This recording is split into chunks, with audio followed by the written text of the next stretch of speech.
Hello, ladies and gentlemen. Welcome to Mayday Media. Once again, thank you for joining in. If you like this kind of stuff, just hit the like button, subscribe, help me out a little bit, leave a comment, whatever. What I got here is a little new EV. It's called a Future EV trike. It's trying to replace your bike and maybe even your car. I don't know about that, but it does have an interesting device called the programmed, and what the hell is it here?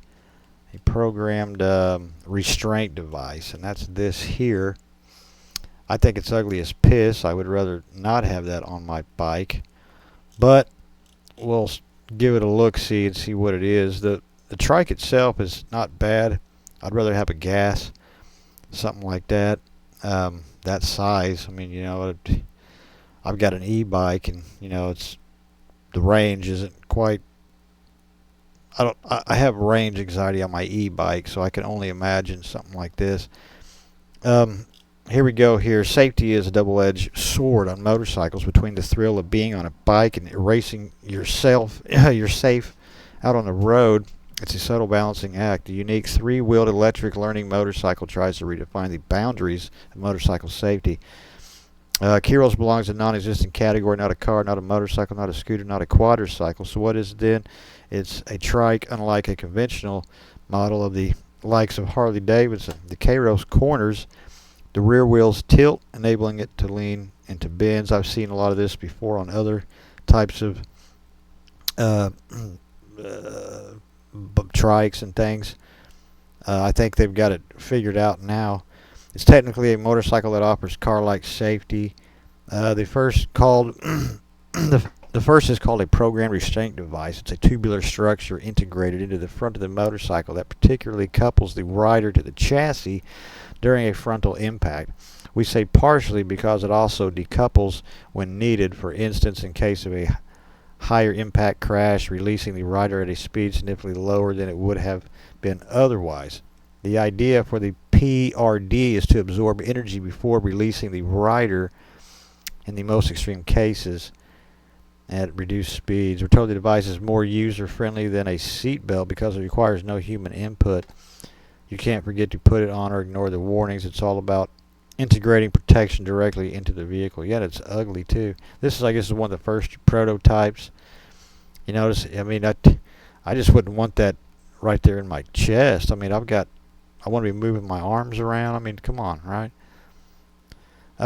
In the event of a crash, the MLE's brace against the ground absorbs energy in the frontal and lateral impacts, helping the lower bike's center of gravity to improve road handling. Let's show there's a picture of the bike crashing.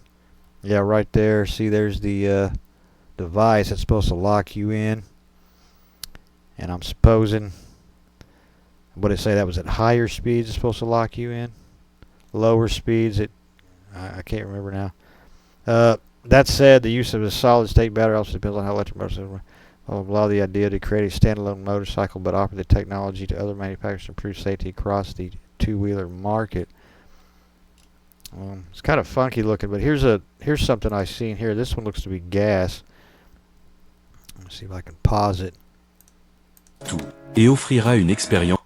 I better turn that volume down in case they try to. There's one here though that it looks like it's a whole different model right there. Look. Now that's got the lean stuff. That's got to be that's probably its own company or a whole different motorcycle. But as you can tell if you watch, this thing looks like it handles off-road shit pretty good. I mean, it's, you know what I mean? Did you see that? I mean, watch it. I mean, it ain't bad. I mean, you can slide around on it. You're not going to tip. Here's another version of something. I guess these are more the earlier versions. But I did like that one with the motor on it. But I mean, again, it's it's getting expensive to own vehicles and drive and shit. I mean, maybe this, I hate to say it, but maybe this is an answer.